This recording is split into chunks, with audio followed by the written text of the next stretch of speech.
여러분 안녕하십니까. 경제현장 오늘 시작합니다. 부동산 시장이 여야 대선 후보들의 입만 쳐다보는 형국입니다. 이런 가운데 더불어민주당 이재명 후보는 연일 현 정부의 기조와 반대되는 입장을 밝히고 있는데요. 이번엔 공식과 현실화에 제동을 걸고 나섰죠. 대선 전국과 부동산 시장에 어떤 파장을 몰고 올지 월요 경제 토론에서 짚어봅니다. 유튜브 실시간 댓글 의견 주시면 토론에 반영하겠습니다. 경제 현장 오늘입니다. 월요일 경제 토론 고정 패널 두 분 소개합니다. 박원석 전 의원 그리고 조전혁 전 의원입니다. 어서 오십시오. 반갑습니다. 자, 부동산 대책 이번 대선의 영향력이 얼마나 클지 가늠해 볼 수 있습니다. 지금 이재명 더불어민주당 후보가 청와대와 정부의 정면으로 반대되는 정책을 연일 지금 밝히고 있는데요. 박원석 의원님, 이번에는 공식과 현실화에 제동을 걸었어요. 네. 얼마 전에 왜 이제 다주택자 부동산 양도세 중과 완화 공식과 현실화에 제동을 걸었는데 어떻게 평가하십니까? 우선은 그 문재인 정부와의 이제 차별화를 가장 실패한 정책이라고 평가를 받는 부동산 정책으로 차별화를 두겠다라는 이제 의지를 이재명 후보가 거듭 보이고 있다고 보고요. 근데 이제 양도세, 다주택자 양도세 중과세를 유보하는 거는 상대적으로 이해관계자가 작습니다. 무주택자나 1주택자가 훨씬 많기 때문에. 그래서 그게 과연 이제 득표에 도움이 될까? 이런 어떤 공학적인 의문이 있었는데 반해서 네. 이번에 이제 공식과 현실화를 제고하겠다는 거는 이해관계자가 좀 더 넓죠. 집 한 채만 가져도 다 해당이 되기 때문에. 그리고 부동산 시장에서 특별한 어떤 투기적인 의도나 이런 것 없이 거주하고 있는 집 한 채 가지신 분들도 불만이 꽤 있어요. 왜냐하면 정부의 잘못된 부동산 정책으로 인해서 집값이 올랐고 집값이 올랐다 그래서 그로 인한 어떤 이득을 집 한 채 있는 분들이 실수요자들이 누릴 가능성이 별로 없거든요. 다른 데로 이사를 가려고 해도 다른 데서 다 올랐기 때문에 네. 실질적인 이득이 없는데 세금만 오르는 거 아니냐 이런 불만들이 있어요. 이제 그런 불만을 이재명 후보가 아주 예각적으로 캐치했다고 보고요. 아마 이건 정부에서도 드러내놓고 얘기를 하고 있지는 못하지만 사실은 테이블 밑에서 만지작거리던 카드였는데 그걸 이재명 후보가 얘기를 한 게 아닌가 싶고 국민의힘은 진즉 이런 주장을 해왔기 때문에 양도세 중과세 유예 같은 경우에는 정부 반대로 관철이 안 됐는데 오늘 당정 협의를 하고 있다니까 지켜봐야 알겠습니다만 아마 이제 공식과 이 현실화를 조금 유보하거나 제고하는 거는 가능성도 어느 정도 있는 것 같아요. 그래서 네. 이재명 후보는 아마 여러모로 현 정부와의 차별화도 기하고 그리고 실제 득표 측면에서도 도움이 될 방안을 찾고 있는 게 아닌가 싶습니다. 네. 네, 역시 이재명 후보가 뭔가 대선의 의제를 조금 이렇게 주도하는 느낌이 조금 드는데, 우리 조 의원님도 조금 그렇게 평가하십니까? 근데 보니까 이 양반이 선거를 갖다 많이 치렀지 않습니까? 네. 성남시장 2번 하고 경기도지사 2번을 갖다 했지 않습니까? 그렇죠. 네.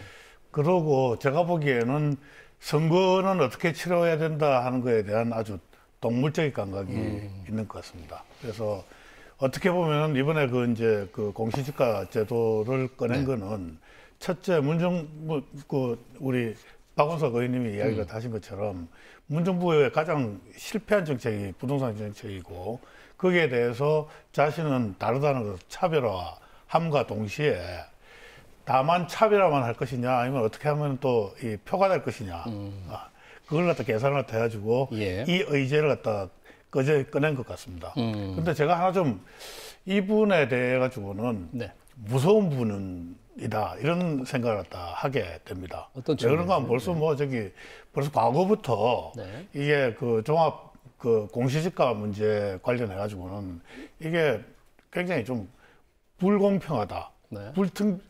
불평등하다.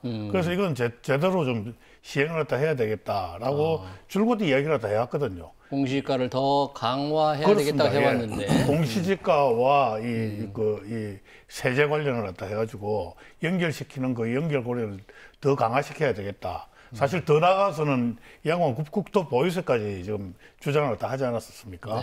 그런데 네. 그럼에도 불구하고 하여튼 이게 선거가 이제 다급해지니까 완전히 지금 앞면을 갖다 바꿔가지고 네. 이런 무화책으로 나오고 있는 것이죠. 근데 제가 네. 왜 무섭다고 이야기를 하는가 하면요. 예. 이재명 후보가 후보가 되면서 어떤 선언을 했는가 하면은 이재명은 한다 그러면서 네. 민주당의 이재명이 아니고 이재명의 민주당이 되겠다고 이야기를 했습니다. 그렇죠. 그러고 나서 이 이재명 후보가 민주당을 갖다 완전히 장악을 갖다 했어요. 그러니까 이재명 후보가 이제 한마디 하면은 토달거나 아니면은 거기에 반박을 갖다 제기하는 의원들이 거의 다 사라졌습니다. 예. 저는 이 모습을 갖다 보면서 예. 우리 뭐 시청자 여러분이나 아니면 앵커께서 네. 넘버3라는 혹시 영화 기억나시나요? 넘버 3. 예. 한석규가 주연을 갖다 했고 네, 네. 송강호 씨가 이제 조연을 갖다 했고 했는데 예. 그 장면에 보면은 이게 사실은 조폭 영화입니다. 그 장면에 네. 송강호 씨는 그 동네 양아치 수준인데 그 밑에 이제 부하들이 몇 명 있어요. 몇 명 있는데 뭔 소리 같다 하는 거 하면 부하들을 앉혀놓고 네. 현정화라는 육상 선수가 있는데 네. 그 육상 선수가 라면만 먹고 뛰어서 아시안 게임에서 1등을 다 했다 그래요. 네. 그러니까 그 부하 중에 하나가 그게 현정화가 아니고 임춘애라 하면서 정정을 대주거든요. 네. 그게 유명한 대사가 있습니다. 네. 내 말에 토라는 거는 배신이야. 이렇게 말 뜯으면서 막 아주 철저하게 응징을 나타하는데 예. 지금 보면은 그 민주당 내부의 분위기가 그런 이 토라는 걸 갖다가 어떻게 보면은 이 허용하지 않는 어떻게 보면 굉장히 권위주의적인 네. 또 조금 심하게 말하면 전체주의적인 그런 분위기로 가고 있는데 네. 정말 이분이 대통령이 이 민주사회에서 되시는 게 옳은 건지 그것까지 좀 회의감이 들게 합니다. 사실 뭐 민주당이 이제 이재명 후보가 대선 후보가 된 뒤에 이제 어떤 이슈를 이재명 후보가 던지면 좀 이제 뒷받침을 해주면서 가는 것 같아요. 지금 공식과 현실화도 송영길 대표가 좀 지지를 하는 그런 얘기를 하고 있지 않습니까? 말씀하신 대로. 그뿐만 아니라 지금 보면은 처음에 왕관이 반대했던 무슨 뭐 박안주 정책위 의장 뭐 이런 사람들도 금세 그냥 꼬리를 갖다 내리고 이재명 후보의 말에 순응을 갖다 하는 굉장히 순치된 정당이 돼버렸습니다. 네. 공시지가 현실화에 제동을 거는 아까 이게 굉장히 중요하다고 했는데 어떤 측면에서 이게 전 국민에게 영향을 그렇게 미치고 있는 겁니까? 일단 뭐 종합부동산세 같은 경우에는 일정한 그 공시가 이상의 부동산을 보유한 사람들이 내는 세금이지만 재산세는 그렇지 않지 않습니까? 집을 갖고 있으면 누구나 내는 세금인데 그 재산세 과표 선정의 기준이 되는 게 공시지가이기 때문에 이해관계자가 한층 넓다는 거고요. 또 그 국민연금이나 건강보험의 지역가입자들 같은 경우에 마찬가지로 이 자산을 소득으로 환산하게 되는데 그 자산으로 소득을 환산할 때 그 자산을 평가하는 그런 어떤 기준이 되는 게 공시지가이기 때문에 그런 사회보험료에도 영향을 미치게 됩니다. 그렇다 보니까 이제 이해관계가 한층 넓은 거고 다주택자들 같은 경우에는 일정하게 부동산 시장에서 그게 투자가 됐든 투기가 됐든 불로소득을 누리고 있다. 이런 어떤 평가가 가능할 수 있는데 1주택자 그리고 1주택 이상의 주택을 보유할 의사나 능력이 없는 사람들 같은 경우에 갑자기 부동산 가격이 급등함으로 인해서 본인이 이걸 팔아서 어떤 차익을 누리거나 또 더 좋은 주거 환경으로 이주하기도 어려운데 세금만 올랐다. 이런 불만들이 있잖아요. 그런 불만을 일정하게는 흡수하는 그런 공약이라는 측면에서 선거공학적으로 봤을 때 이재명 후보가 그걸 좀 선점해 나가고 있는 게 아닌가 싶고요. 근데 이제 문제는 지금 조 의원님도 말씀하셨습니다만 너무 잦은 입장의 변경이 나중에 가서는 본인이 이재명이 아니라 그럴 수 있겠다. 이런 어떻게 보면은 좀 정책이나 가치의 일관성에 대해서 의문을 주는 거고 그건 국가 지도자로서의 신뢰성과 직결되는 문제이기 때문에 또 극과 극이에요. 사실은 국토보유세를 걷어서 뭐 기본소득을 지급하겠다는 이재명 후보의 그런 이 불로소득에 대한 정책과 지금 얘기하고 있는 다주택 양도세 과세를 유예하거나 또 이 뭐 재산세 과표 기준이 되는 공시가 현실화율을 멈추겠다는 거나 이건 좀 극과 극의 정책이거든요. 이렇게 극과 극을 오락가락할 수 있는 그런 후보에게 얼마나 우리가 신뢰를 줄 수 있느냐 이런 평가는 당연히 전 나올 수밖에 없다고 보고요.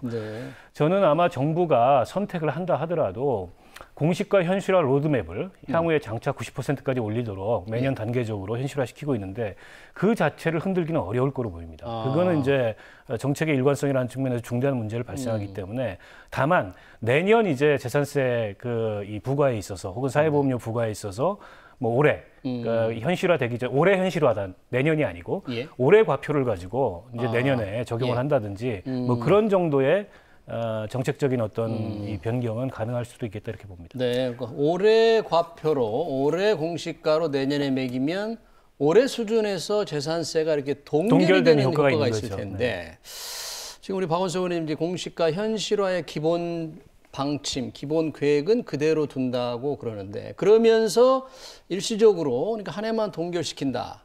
이런 거 혹시 조금 문제가 안 되겠습니까? 무슨 변칙이라고 볼 수 있습니까? 그 대답은 조금 예. 이따 말씀드리고요. 네. 하나 이제 우리 박 의원님 말씀하신 것 중에 시청자들의 이해를 돕기 위해서 예.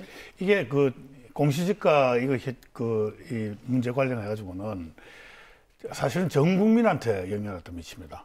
네. 예, 왜 그런가 하면요. 68개 정도의 세금하고 예. 그리고 이제 각종 사회보험이나 뭐 이런 것들이 한꺼번에 연동이 돼 있거든요. 왜 그런가 하면 무슨 기초연금이나 그렇죠. 각종 이 복지 수급이 있지 않습니까? 예. 이런 것들이 하여튼 공시지가하고 연동이 돼 있기 때문에 네. 거의 전 국민한테 미치고요. 여기에서 이게 세금이라는 게 기본적으로 세금 내는 사람한테는 미치는 게 아니고요. 그 세금을 내는 사람의 영향을 갖다 받는 다른 사람들. 그러니까 네. 집을 갖다 가지지 않은 세입자들이나 아니면 월세입자들한테도 네. 영향을 갖다 미치기 때문에 이거는 보기보다는 많은 사람들한테 거의 뭐 전 국민의 거의 전 국민이라고 해도 과언이 아닐 예. 정도로 많은 사람들한테 영향을 갖다 미친다는 말씀을 또 먼저 드리겠습니다. 네, 네, 네. 그 다음에 이게 저는 좀 문제가 있다고 생각을 하는 게 예. 기본적으로 이 과세 법률주의라는 게 예. 있습니다. 네. 결국 모든 세금은 어떻게 보면 국회에서 정한 이 세법에 의해 가지고 예. 세금을 갖다 징수해야 되는데 이건 어떻게 보면 공시지가를 주물려 가지고 이건 정부의 행정 조치거든요. 네. 그렇기 때문에 그거를 이 조작을 갖다 해가지고 조작이라 하기엔 뭐하지만은 그렇죠. 그걸 현실화하니 안 하니 이걸 통해 가지고 네. 세금을 갖다 국민들한테 이제 증세를 갖다 할 수도 있고 아니면 감세를 갖다 할 수도 있다. 이거 자체가 제가 보기에는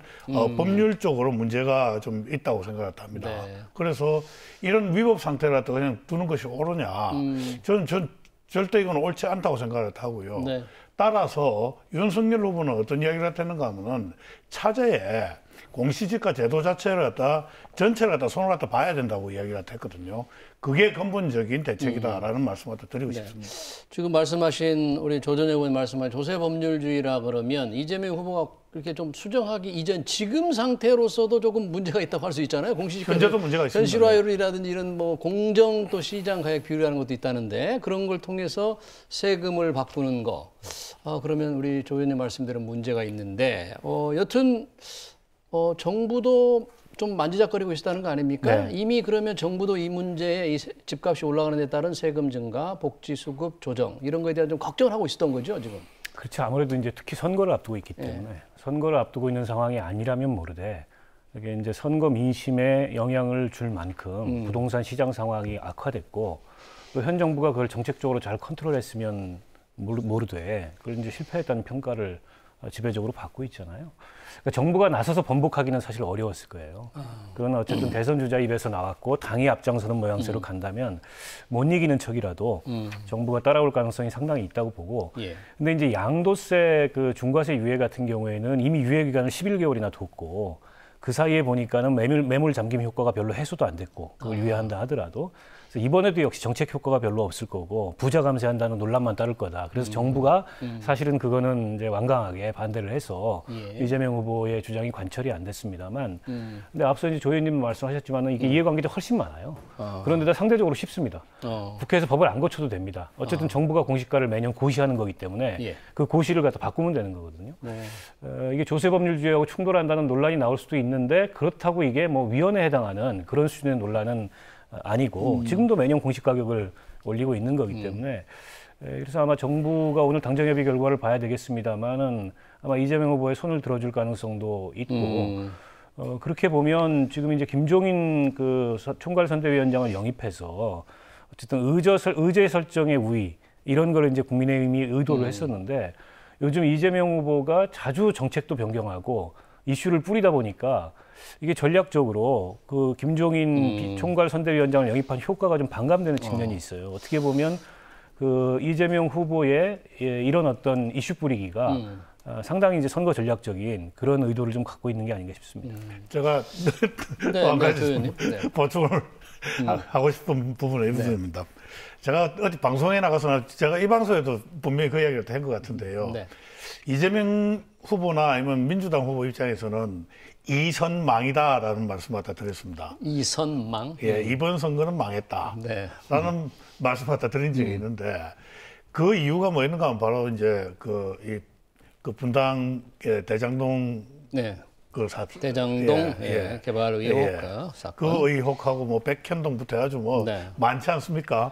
그걸 두고는 그 이재명 후보가 선거에서 이기기가 굉장히 힘들 것이다라고 이렇게 계속 제가 주장을 갖다 해왔는데 참 그 이재명 후보 입장에서는 선거 의제를 갖다 잘 잡는 것 같습니다. 이 공시지가 관련한 제도부터 해가지고 정말 정신없이 하여튼 이 의제들 갖다 던지는 바람에 지금 대장동 의혹이 쑥 들어갔거든요. 그래서 지금 이재명 후보가 어떻게 보면 왔다 갔다 한다는 그런 비난을 갖다 받음에도 불구하고 이런 의제를 갖다 던지는 게 사실 대장동 의혹이라는 큰 폭탄을 갖다 제거하는 그런 망외의 효과도 있지 않나 이런 생각을 합니다. 특히 국민들의 관심이 높은 이런 부동산 이슈를 그것도 정부와 전혀 다른 방향으로 이렇게 딱 던지니까 지금 대장동 이슈가 언제 있었느냐 싶이 조금 가라앉았다. 그런 면에서 선거 이슈를 주도하고 있는 것 같은데 주도는 하지만 너무 왔다 갔다 하는 데 따른 그런 어떤 부작용이랄까 부메랑이 오지 않을까요? 뭐 당연히 따를 겁니다. 이게 이제 앞뒤가 맞지 않고 과거에 했던 말과 오늘 하는 얘기가 다르고 또 이 지역에 가서 했던 얘기가 지난번에 이제 그 전두환 공가 발언처럼 저 지역에 가서 한 얘기가 다르게 되면 나중에 가서 이제 스텝이 엉키고 그게 선거의 후보의 발목을 잡을 가능성이 있는데 그런 점을 민주당이나 이재명 후보는 주의를 해야 되겠죠.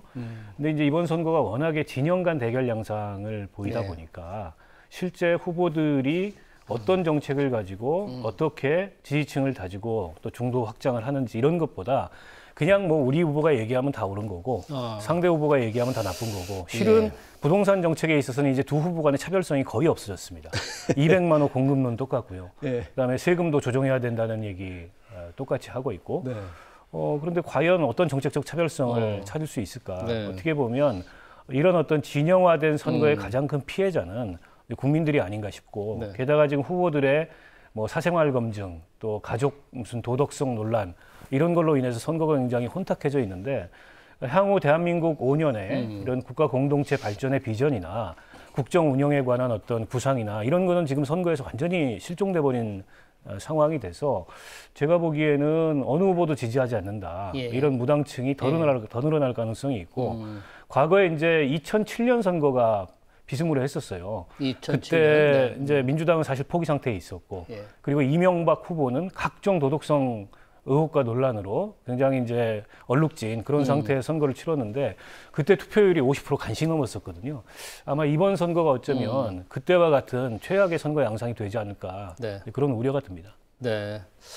지금 우리 박원석 의원님 말씀 중에 이제 부동산에 관한 한 이재명과 윤석열의 차이가 좀 없어진 것 같다는 발언이 상당히 주목을 끄는데 그러면 투표하시는 분들한테 이게 선택하기가 좀 어려워지잖아요. 국민의힘 윤석열 후보의 부동산 관련 어떤 특별한 정책 이슈는 아직 아니 근데 제가 아까 말씀드린 것처럼 뭐 같은 듯 저는 같지 않다고 생각합니다. 예를 들어 가지고 지금 이재명 후보 같은 경우에는 이게 이 공시 가격을 기본적으로 그 현실화하는 거에 대해 가지고 반대를 갖다 하는 것이 아니고 지금 그 안에서 미세 조정을 갖다 해가지고 지금 일단 이 세금 폭탄 때문에 떨어지는 여러 가지 이 논란들 이걸 갖다 잠재우겠다. 당장 급한 불을 갖다 끄겠다라는 그런 적이지 근원적인 처방을 갖다 내는 건 아니거든요. 반면에 이제 아직 구체화는 되지 않았지만은 윤석열 후보 같은 경우에는 기왕 시작을 했다 하는 것, 전체 세금 체계, 부동산 관련한 이런 이 체계 자체를 완전히 뜯어 고쳐야 된다라는 말을 갖다 하기 때문에 기본적으로 이 두 사람의 어떤 정책이 똑같지는 않다 이렇게 생각을 합니다. 다만 그 구체적인 내용은 구체적인 정책이 나와야지 알 수 있을 것 같습니다. 네. 지금 조 전 의원 말씀 듣고 보니까 부동산 정책도 근본 철학, 근본 생각, 기본 골격은 두 후보가 좀 다른 것 같네요. 네. 지금 공시가 현실화 문제도 아까 말씀하신 공시가 현실화 계획 자체는 그대로 간다는 거 아닙니까? 지금 오늘 당정 협의도 내년에 세금이라든지 어떤 뭐 건강 관련 부담을 올해 수준으로 좀 묶어두는 방법을 찾겠다. 그러나 공시가 현실화율 2030년 90%는 그대로 간다. 이제 그것마저 흔들게 되면 도대체 문재인정부의 부동산 정책은 뭐였냐 이런 어떤 또 다른 평가를 받을 수 있기 때문에 그건 이제 그리고 이제 정부도 반대할 겁니다. 그래서 아마 이제 올해 공시 가격을 내년 이제 재산세 산정이나 건보료 부과에 적용하겠다라는 일종의 이제 뭐 한시적인 요법을 들고 나온 게 아닌가 싶은데요. 저는 그럴 거라면 집권하고 나서 이걸 해야 될 문제지. 이걸 뭐 지금부터 저렇게 당정 협의까지 하면서 할 문제인가라는 생각도 들고요.